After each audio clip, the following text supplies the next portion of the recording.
आपने कहा कि नामियाती मादा जो है हमारे पास ज़मीन की साख्त को, ज़मीन की टाइप को और इसमें जो पानी जज़ब करने की सलाहियत है, इसको ज़्यादा अच्छा करता है। मतलब ये सारे हमारे पास क्या रहते हैं, ज़मीन जिसको हम कहते हैं सॉइल स्ट्रक्चर है, उसको इंक्रीज़ करता है। तो सर ये आपने बताया कि हमारे पास जो है वो पीएच जो है ज़मीन का बुखार जो है उसके भी जो असरात है, मनफी असरात है, उनको भी कम करने में मदद करता है। तो अगर आप किसान भाई इसमें रहनुमाई फरमा दें कि ये किस तरह से उन असरात को कम करता है और कैसे हमारी जो ज़मीन है उसकी हालत और उसकी सेहत जो है वो बेहतर होती है। जिम्मेदार भाइयों को ना एक बहुत, ये कंपनियों ने उनको एक चीज़ रोशनास करा दी है, बहुत अच्छी तरह वाकिफ ह्यूमिक एसिड। जी। ये आर्गन मैटर जब गलता है, एंड रिजल्ट इसका ये ह्यूमिक एसिड ही है, फुल्विक एसिड है, एंड पे यही चीज़ें बनती हैं।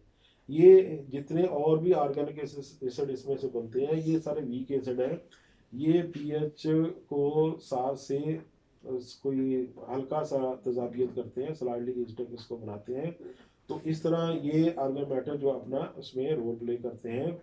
फिर उसमें ये है कि जैसे मैंने कहा पानी जज्ब रहता है, तो पानी जज्ब रहने से जो ज़मीन में दूसरे अज़ाए जैसे कैल्शियम सल्फेट है, कैल्शियम कार्बोनेट है, तो उनकी भी जो थोड़ी सॉल्युबिलिटी बढ़ती है, तो वो जो कैल्शियम है वो भी स्ट्रक्चर डेवलप करने में बहुत अहम रोल प्ले करता है। क्योंकि जब हम कहते हैं साइल में ग्रेनुलेशन है, साइल में जो पार्टिकल की ग्रुपिंग है वो सीमेंट के तौर की वजह से होती है, वो सीमेंट कैल्शियम का रोल होता है उसमें। तो इसमें ये बहुत सारी चीज़ों में इसका फिर आगे हम कहते हैं रोल आ जाता है। तो इसके गलने से ऑर्गेनिक एसिड प्रोड्यूस होते हैं। इससे गलने से वो हार्मोन प्रोड्यूस होते हैं जो पौधे की ग्रोथ को बढ़ोतरी देते हैं। तो इसलिए इसका हर तरीके से इसका फ़ायदा ही फ़ायदा है।